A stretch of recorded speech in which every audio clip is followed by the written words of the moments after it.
Do you ever wonder what happened to your friends from high school? I mean, you were so close. You laughed together, you cried together, you shared some of the best years of your lives together. And yet, somehow through life, you just lost touch.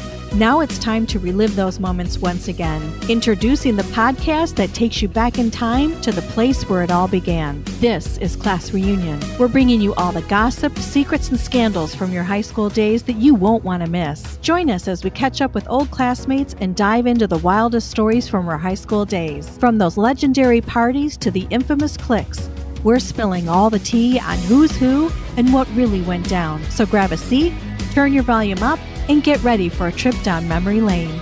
Class Reunion, the podcast that reunites us all. Hey everybody, welcome back to another episode of Class Reunion. This one is going to be important for anybody in Gen X who is still working. So stay tuned and listen to my next guest. He's going to have some valuable insights on what our next journey is for our final stretch of happiness. So welcome Brett Trainor from Wheaton, Illinois. Hey, Leanne, great to be here. I'm super excited. I love this podcast. I know I told you I just recently discovered it when we connected, but now I've been binging your episodes. So super thrilled to be on this. I think it's a great idea. Thank you. And right back at you. I've been binging yours as well. And we can start right there of how this is going to go, which is to encourage people that there is a whole life outside of corporate, and we're going to get into that. But the fact that Brett and I connected on social media and didn't know each other and are like spirit animals from our conversation of what we endured in corporate America shows you that there is an alternative. And whether it's finding something else in corporate America, but under your terms, or getting out completely. That's what today's discussion is all about. And an even stranger connection is I was mentioning to Brett, I have a lot of friends in Wheaton because a lot of the Grovites from my high school went to Chicago. And I said, gosh, on your LinkedIn, it shows that you know this Phil Hollier. And I know that's, maybe a weird name because everyone has a connection from LinkedIn. And you said, he was my former neighbor before he moved and one of the first guests on the podcast 4 years ago. So yeah, it's wild, just wild. I mean, that's why this is so cool to open up this discussion for everybody, because whether you like social media or not, the connections, we used LinkedIn and we'll get into that, and it's still a viable resource, but the personal connections and getting down to that kind of conversation, I probably would have connected with you, let's just even say 5 years ago, and would have never gone down that path right of conversation. And now all of a sudden it's like, my gosh, I can't believe you knew Phil, and I can go to him and have it's a much greater tool to speak with people and have a conversation beyond what we write on LinkedIn, because it's really a professional resume when you get down to it. Yeah. To me, it's like a walking resume, and there's nothing of me behind it. It's my education, my work experience, what I'm looking for, what I've accomplished. It's shouting out to coworkers. And again, nothing is wrong with that, but it's not modern to today for our generation. Yeah. Let's dive into that. So I reached out to you because Gen X is in a tricky spot right now. If you've had a miracle situation where you've been able to retire, great. And I do know a lot of people who have and still want to find a purpose, right? Even after that downfall of money. But many of us are still working, and we're in that corporate America cycle of feeling so scared to make a change. We all talk about the golden handcuffs. You get a 401k, you get insurance. We have our parents in the background saying, oh my gosh, you have a family to feed. We have spouses. A lot of people, it's the fear factor in the wrong way of you can't get out. There's no way. You're almost done. You got to stick it out. And so you live with that and you don't make a change, and you're either unhappy in corporate America or you've been laid off and you now have to get another job.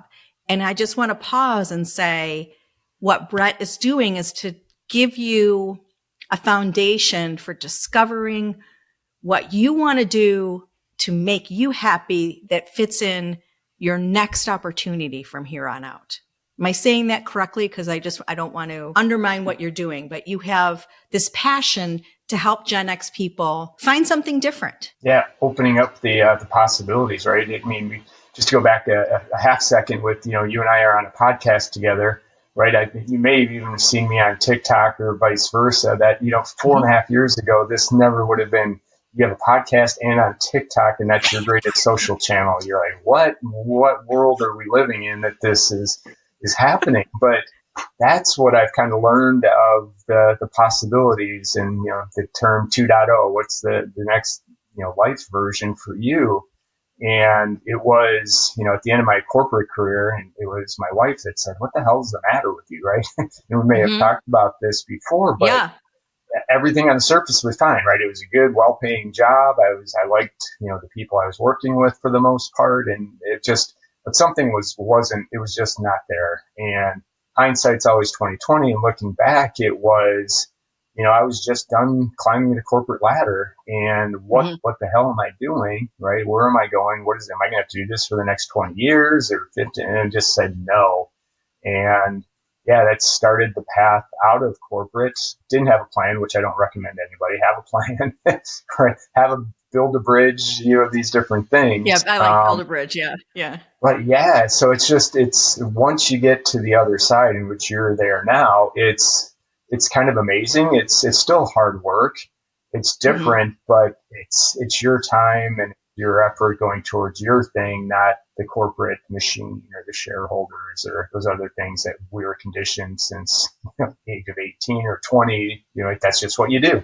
So, and I think that there's this freeze factor, which I was talking about earlier too with you, which is these are conversations that everyone has, right? You catch up with friends, you're at a dinner party, you talk about how much you hate your job, but to go from that bridge, to even build the bridge, right, to an exit path is something so scary. And where I am confused is we are this generation that we bragged about being feral kids that knew what they were doing, did everything on their own, looked things up, navigated without a map. We adapted to different forms of music, from vinyl to CDs to, streaming services. We all have Spotify or something like that now. We managed to do all of these incredible shifts as the world threw new things at us without missing a beat. And yet we're afraid to move forward in our own lives to make ourselves happy. And I'm speaking for myself. Believe me, I'm here with Brett now, but it was a journey for me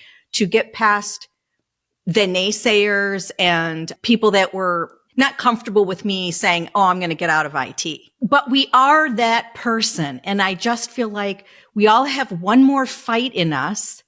And why not make it be something that's on our terms that we enjoy and balance the last half with family time and trips and just realizing that all those years you gave to corporate America, I don't want to just shit on corporate America, but I do all the time, so it's okay. Yeah, okay, good.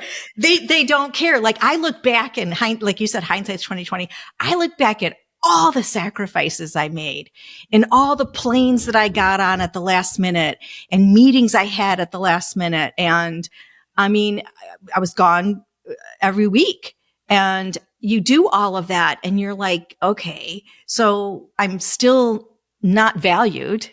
Right. I'm still not valued. So what am I doing? How come I'm not valuing myself and my time?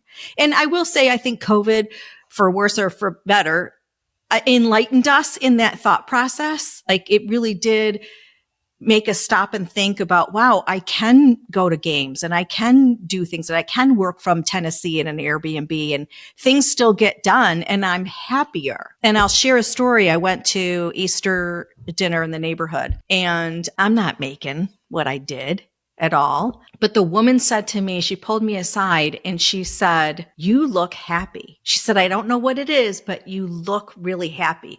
Who says that unless they're feeling that from you? And I was like, okay, then I'm going to keep going on this path because that is ultimately what it's all about. So let's talk about the wonderful world of ageism. Where do we start with it? Yeah. Exactly. I didn't realize, now I've been out for 4 years, right? But starting to do some of that research, and I probably spent too much time looking at the current state of corporate America. but it's becoming clearer and clearer that corporate's going to replace you with younger, cheaper.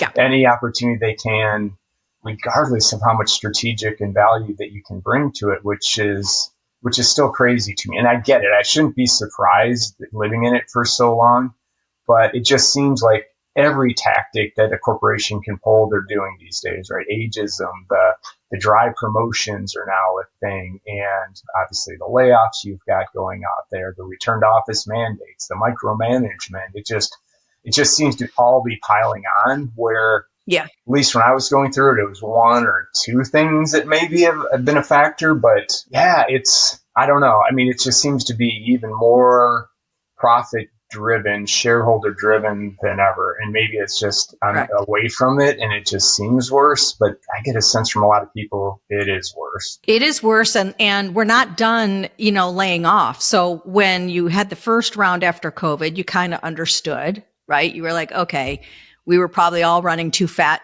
and happy, and we've got real estate we're not going back to. So, those first cuts made sense. It's 2024 and it's still happening. And when you talked about getting to the height of your career, first of all, C-level is hard to hold on to, even back 10 years ago, right? It's a turnover job. And so if you're not at that level and you're just that middle management or account executive or whatever, and you're at the high part of your pay scale, you're a negative. That there's no way around it. You're not like, you go so far in your career to finally get that threshold of income and that, offer that's like what you've always dreamt of. That's no longer anything that that they want to hold on to. They don't see the value in it. It's money. Yeah. And again, maybe that's part of, I'm more of an optimist, right? I'm always looking for the half full and dry, but I do get sucked back into that corporate negativism just because of the nature of having conversations. I think there's 3 or 4 people in our community just last week that were laid off, right? I don't think they were expecting it, but it's just happening. And, the downside, there's no good side of ageism, but trying to find that next job, right, is going to be really hard. You're competing against 250 other people with fewer jobs, and you're going to have a higher price tag. So to me, again, looking for the half full, maybe this is, if you were caught in those layoffs, now is the time to go explore, right, other options, right, where it gives you the flexibility, the freedom, and it may be scary, but you're not stepping away from anything. You've been stepped away from, right? Corporate quit you versus you quitting corporate. And so now is the perfect time to, just educate yourself. That's all I tell people. It doesn't cost you anything to educate, but just go take a look.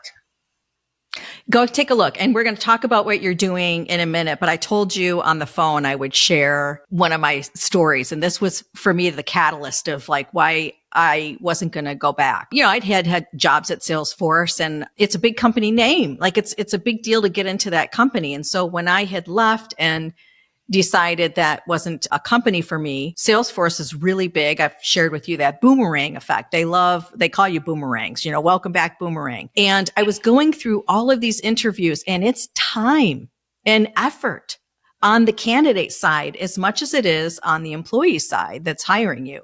It's a lot to put together presentations and have 4 or 5 sets of interviews and be on a panel of 4 or 5 people and have them grill you. I'm used to it, but it's a lot.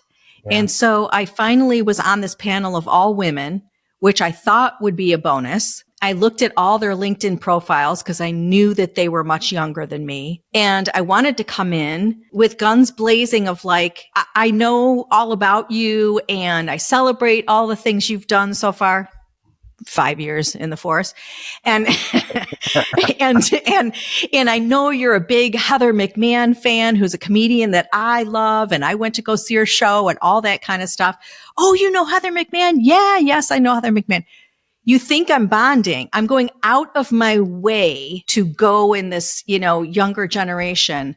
And I spent an hour of running the interview because nobody had an agenda. And at the very end, I said, any questions or concerns on having me move forward? I had already gotten approval from the hiring manager. And this young girl 23 said, yeah, I would really bone up on the products and what Salesforce has to offer. And if you're going to be on the marketing side, that's what I would do is research our products. I just told you my experience with Salesforce in the marketing department. And I mean, it's like, if you're not even going to pay attention to me, I don't want to do this anymore. And I still suddenly started to realize I was that quota of companies feeling good that they've interviewed an older female with experience and they can check it off that there's no biasy here, right? But the fact is, they're not going to hire me. It's the politics, again, that we lived in and just put up with, because that's just kind of what you did. You get your paycheck and, you basically live your life around this job, right? And get workouts in and do family stuff when you can if you're not traveling and these types of things. And I don't think loyalty was ever a two-way street when I was there, but it's definitely not now. And yeah, I don't know the end game for these big corporates. This is one of them, right? I think you said the layoffs that are continuing. I think they're accelerating. And we haven't even got to the AI layoffs, which will happen somewhere down the road. But these big companies can't even figure out sales and marketing alignment or, adopting the digital transformation from the 2000s. So they're way behind, but it's going to come, right? It's just going to keep reducing the number of jobs. The boomer generation's hanging on longer because they definitely weren't equipped to do anything on their own. And then millennials are pushing and threatening to leave unless they get the promotions or the job advancements. So as Gen X, it's cliche, but we're really kind of caught, even though we have the most experience and ideally set up for leadership, we're getting squeezed out more and more just because of being in the middle, right? I just don't see where the end game is a positive for very many of us in that role. So that is where your Corporate Escapee came about. And it was such an organic thing that you started and you were overwhelmed with the response. So do you want to walk through like how you kind of open the door for discussion of like, where does Gen X go once they're, it was stuck in the world of corporate and don't feel like there's a way out? It was a slow build. Yeah. Yeah, it was definitely a slow build because I started playing with it about a year ago. Just saying, there's got to be more people like me, right? I left. I was just burned out, fed up. As we talked, I had my Forrest Gump moment, which we can talk about. And, just for about 8 months, I was still doing, which we can get into, the consulting. Then I moved into fractional leadership and then uncovered a couple other revenue opportunities. But thought, man, how do we get more of Gen X out of corporate, right? And it was just slow, but to get back to the TikTok, I was just in November decided to, I would mess around with it, much to my 3 daughters' cringes of, you're going to do what, Dad? But all right, they're like, fine, do it. And to your point, it hit a messaging resonated. And, I think this weekend I'll cross 22,000 followers that are all, I'd say 80% are in the Gen X range on TikTok. And just said, yes, the message resonates with me. And I think because of that, I've had 200 plus calls now with folks who are just looking to get out. I wanted to learn, like, where are you at in your journey? What are you doing? What are you struggling with? Because there weren't any tools or education to help us, kind of make that transition, right? Unless you wanted to start a full blown company, which I don't find many people that do want to do that. So, didn't know there was options, don't know where to get started. And, I don't know if I'm capable of doing it. Like, you've been super successful in corporate for 25 or 30 years. You're more than capable. You survived all that. You can absolutely do this. So it's been kind of a really quick rise, but it just tells me the frustration level of people that they're ready for something different. So 2 wonderful things that Brett did, and I'm gonna brag about you here for a minute. You had this huge influx, and you're like, I can't individually, solve everybody's problem, but collectively we could do some inspirational damage here, right? And so you created a Slack group that is authenticated, and I'm saying that just because I don't want people to think it's anybody on TikTok. It's people that have a LinkedIn profile that you've been able to at least verify that, they do have work history and want to take this seriously.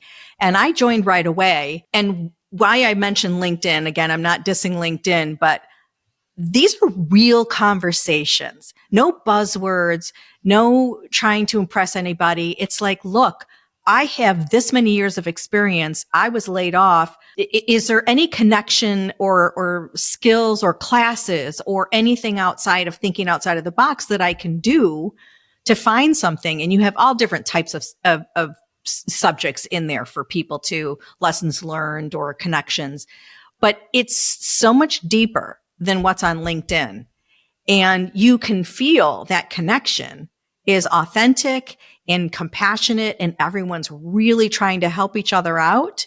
And it goes back to the Phil Hollier story. You really don't know who's on there that actually may know somebody that you're right next door to, that you can really pull together something beyond what's, you're applying on LinkedIn, which can be also a black hole now. It's not what it used to be. Yeah. So you have this community. And, is there anything you want to add even about this, which I find funny, that's a Slack channel. I didn't go back to Salesforce, but we'll digress from that.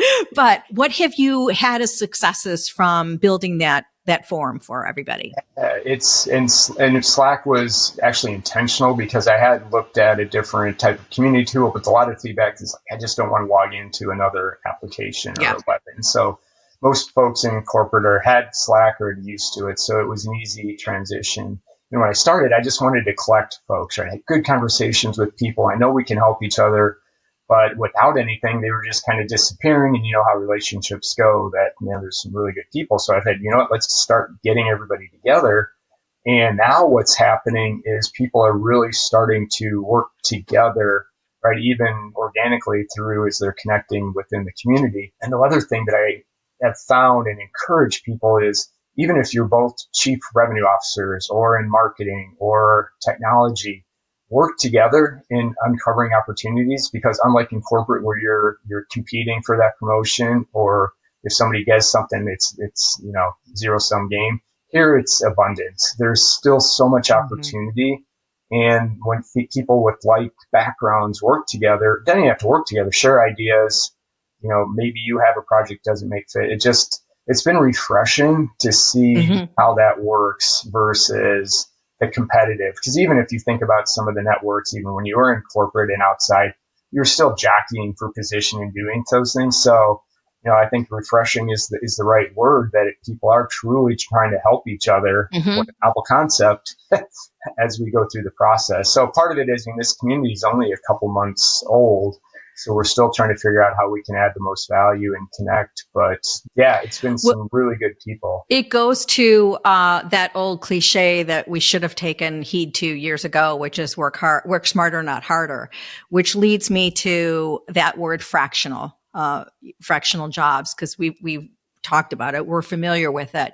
But let's talk about it for those that haven't heard it and may think of it as, a part-time or consulting, and why it's such a key word in looking for jobs in the market now. Yeah, no, happy to. And it's a relatively new term, and people throw it around interchangeably with consulting with others. And basically what it is, and some people will define it a little bit differently, so I'll give you the broader base. But basically you become a leader in a smaller company, but instead of full-time, it's part-time.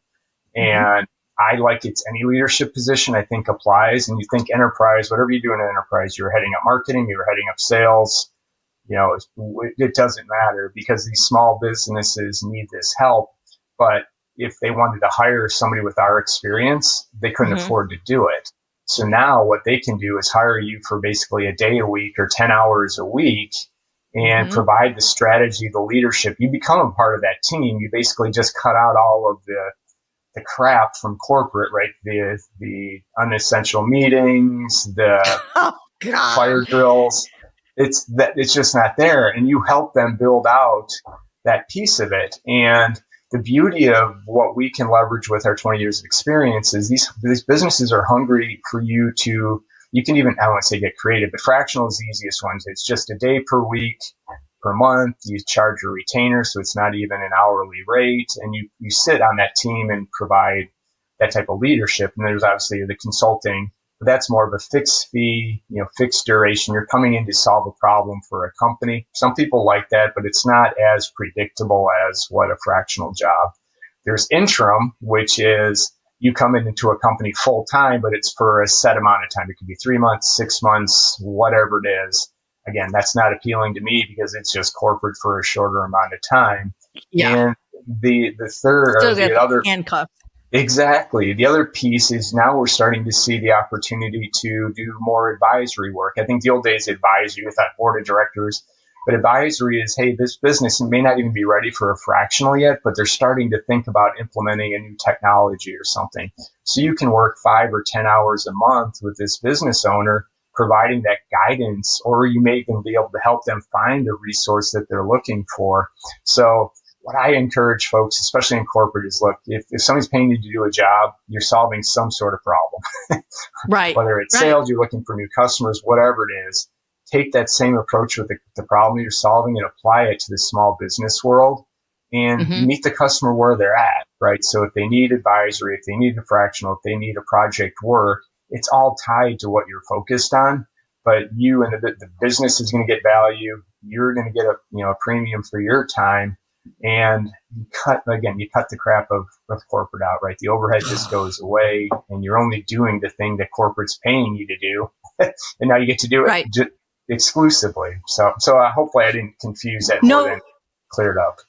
No, you did. And it's also, I encourage you to join the LinkedIn group. There's 2 things we're going to post from this, but because you even show links, it's like a real thing. It's not like we're just saying you have to go out and hunt for it. There's plenty of links, plenty of ways you can use that term to find it. And what's beautiful about it is not going to go away. This isn't a trendy thing.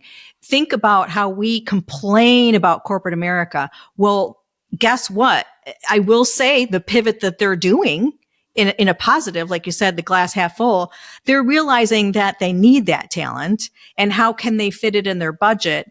And it's a win-win for everybody. So you still need those folks out there that have held these types of positions and been in corporate America because they get it, right? Yeah.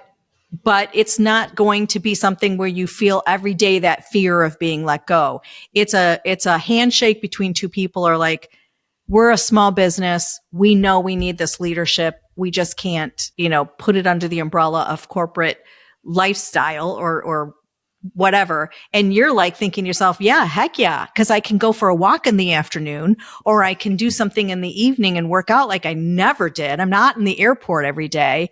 So it's like a beautiful thing. It's a different way to embrace working for companies, I think. And if you want to even look at some couple of benefits I can share, the first one you talked about, the relationship, right? So fractional, an employee, it's command and control, right? Yeah. They own you, for lack of a better term. They're paying you salary. You're following whatever projects, initiatives, things they want you to do. It's just the nature. Fractional, it's more of a partnership, right? If you don't get along with the CEO or don't agree and it's not a good working environment, you don't have to keep working, right? It's truly a partnership. And some of the other freelance stuff is more transactional, right? You're in exchange for doing this service for you, you're going to pay me X. Again, it's not the same as being on the team, but you have a lot more control of it versus the employee side where it's basically we're going to tell you what to do. And the last thing I want to go back because I think where it helps people understand from the small business side, why this makes so much sense and why it's not going away is we kind of mentioned that the small business owner wouldn't be able to afford someone like us to come in full time. So they have access to it. And unlike a full-time position, right, this minimizes the risk. Most of it you can do it month to month or 3-month contracts, right, to do this type of work. So they're not locked in. A lot of the time I'll add the value and say, hey, if you're ready for full time, I'll help you find that right person. So we'll minimize the risk of that hire. Because if these businesses hire the wrong person, it's a 12 to 18 month mistake. And sometimes it can sink the business.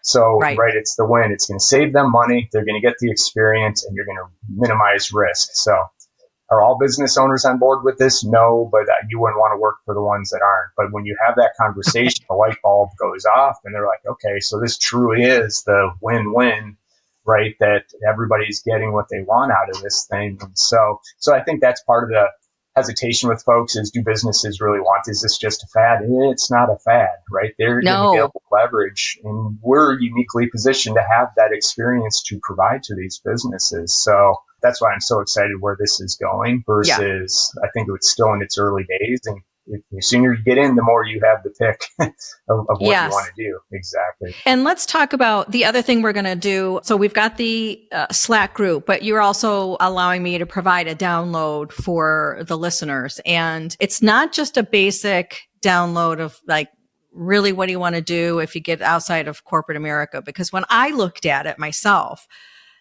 I'm answering these questions far different than I would have 5 years ago. And it's really making me think about my mental health, my physical health, my relationships. So much of that I would have answered differently while I was in the throngs of raising a family and doing all these things. I would have thought the money was the end game, right? Or the title. And now I don't want the title or the responsibility. And so talk about how you decided to build that and what's in that PDF that I'm going to leave for people to download. Yeah, no, thanks for mentioning it. It's just kind of a collection of tools that I started to build for myself and things that I wish I would have had when, to your point, when I exited, it was, you know what, I'm done walking away and, you know, I'll figure it out, which again, it worked out, but in hindsight, it didn't have to be that long of a learning curve or a ramp up time, right? Yes. And you're right. Because when I left, it's like, all right, I'm done with this. I just want to replace my income or make more money than what I was doing in corporate. But then it started hitting the time, the flexibility, you know, the health benefits. Again, I would have said, to your point, in corporate or in the early days, I'm like, it's the foo-foo type stuff, right? It's nice to have, but no, man, it's fundamentally changed the way I look at it with, you know, sleep and exercise and the mental health and all those things that I didn't ever ask how important it is. But once 2 years into this journey, I'm like, guys, am I balanced? Am I still finding these right things? And I still use a lot of these sheets today, like on a quarterly basis, just to say, hey, am I still going in the right direction? Am I working too many hours? Am I getting, you know, spending the time with the relationships that I want? And if folks out there are listening and that's not important to them, then you're not going to get value. But I'm shocked at the number of people that, you know, find and we're looking to find that balance, right? Money's important and I never dismiss it, but man, flexibility and all those other things. So anyway, it's a collection of tools and little frameworks just to help you think through, if you're still in corporate, where are you at? What does that balanced scorecard look for you? And if it's this, here's what you're trading off. And if you're willing to make the trade, then, you know, you don't have to make a change. But if it's not in what you're looking at or what you want in the next 5, 10, you know, again, we talk about longevity. You know, I'm planning on living hopefully another 30 plus healthy, active years. What the hell am I going to do? It's not going to be retirement. Yes. So I want to find that next thing that's going to keep me energized. And why are we suffering through the Sunday scaries? Why are we pushing through that Sunday where we're not enjoying football or any of that stuff because you're like, God, I got a 7 a.m. meeting. I got to prepare for it or I have to be sharp or whatever. And I'm not saying, you know, meetings are a bad thing, but so many aren't effective. And yet you're so beholden to that time capsule of your Google Calendar that a company creates for you. And it does nothing but stir up anxiety that you don't even know is there because you're so accustomed to it. And resentment. I don't know about you, but resent's huge for me. Yes. I remember my son was really little and I said, what do you want to be when you grow up? And he said, everybody knows I laugh at myself in my podcast, but he said, not in sales, because all you do is sit with the phone on your ear. And I was like mortified. I thought, oh my gosh, he must think I'm this powerhouse person who's doing all this stuff. Meanwhile, he was like, I don't want to be anything like my mom who's on the phone all the time. They watch and they observe. Yeah. And we don't even realize, like we talk about all the kids being on their phone, but from a work perspective, back in the day, we weren't talking to friends or watching social media, but we were on Zoom calls in the airport, at the baseball game. We were still connected to these stupid meetings, and our kids saw that. I mean, at least that's my perspective. It's like they saw you wasting all this time and dedicating to someone else. Yes. Yeah, it's funny. There was a story this must have been 15 years ago. My girls would have been, between, first grade, sixth grade, somewhere in that time frame. And I got caught up in a layoff at that point. So I was actually home for an entire summer. For years, they talked about how great that summer was. And that should have been my wake-up call back then, but it wasn't. Yeah.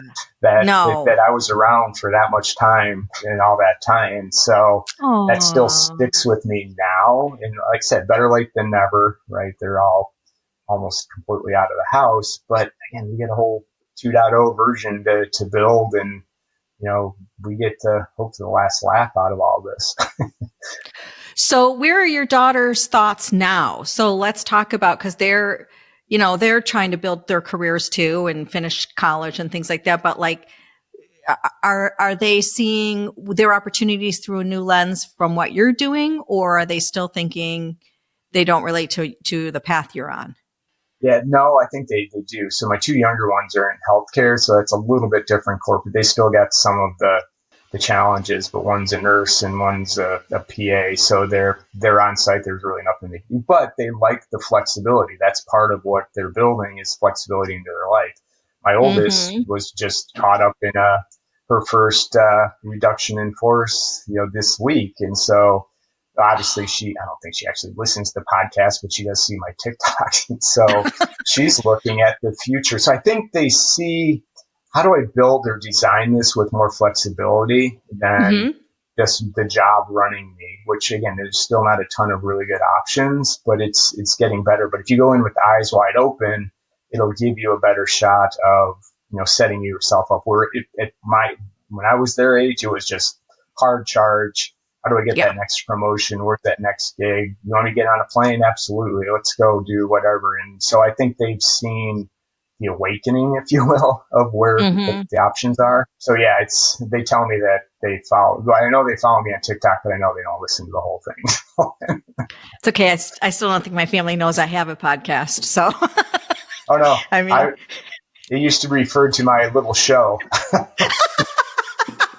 So I know where you're coming from with it. But. Yeah, my sister was like, I don't know, do my clicks matter? I don't know. I haven't clicked on any of them. I was like, okay. But I think it's what you're doing. Like I said, I love the idea of this podcast, and just having the fun, the conversations has been kind of the cornerstone of this, right? Because when people say, you have a podcast, and not anymore, but back in the day, they were like, yeah, 4 years now, believe it or not, it's 240 episodes in, and I had no clue what I was doing. And some would probably argue I still don't have any clue what I'm doing, but I'm having fun. I get to have conversations with folks like you, and we can share stories and educate others on, don't do what we did, or here's some things that are working. But again, 5 years, I couldn't have imagined this, but now I can't imagine my life without doing this. So it's kind of crazy how things just move, right? As long as you're open to it, and being open is that's a big part of it. Because if you're not ready to even open up your head to the discussion, you're going to get lost in the what ifs, or I can't, or, that feeling forward is such a corporate term that we've all been using, but it's the truth. If you don't want to dabble in a couple failures here and there, then enjoy your Sunday nights. I don't know what to tell you, but there's a community out there to support you that Brett's created. There is light at the end of the tunnel to navigate and pivot. And I just want to encourage our generation to realize that there is something more out there for you than corporate. And we talk about the young generation and, they don't, have jobs like we do. There's some beauty in taking heed of what they're doing, and they're working outside of the corporate, world, and they're figuring out something beyond all of that. And so when we say, they don't want to work, what they're saying is, I want to work really hard at this time period, and then I want to have my evening. And we never did that. And so that's not a bad thing to embrace at this time in our life. This is the final stretch to happiness, as I keep saying. Why are we allowing it to be in the golden handcuffs of corporate America? Yeah, the golden handcuffs used to mean you do what I say when I want you, and if you have to work at hours or over the weekend to get those projects done, you're right. It's just the next generation's like, no, you're not paying me to do that. I know. I'm not doing it. in the early days, I was horrified. I'm like, well, you're not going anywhere. But now I'm like, what the hell? Why did we put up with it for that long? Just because of the promise of the potential promotion and those types of things. And, the one thing that I still tie back, and again, it is as Gen X, I think you and I may even talked about this. I was a latchkey kid, right? It was both parents were working. As early as third grade, I was coming home to an empty house, right? Yep. And right.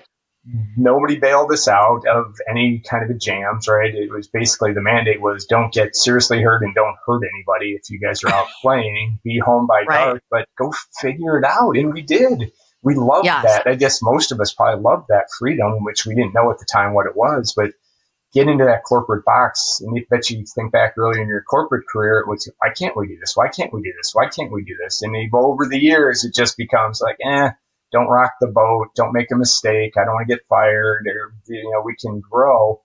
But everything that we were raised on was kind of taken away. And now you've got a chance to go back into the wild, if you will, and take back. And I think part of that is finding that freeing that it is back to our childhood in the sense of, right, that purpose. So it's just overcoming that initial, can I do this? You can absolutely do this.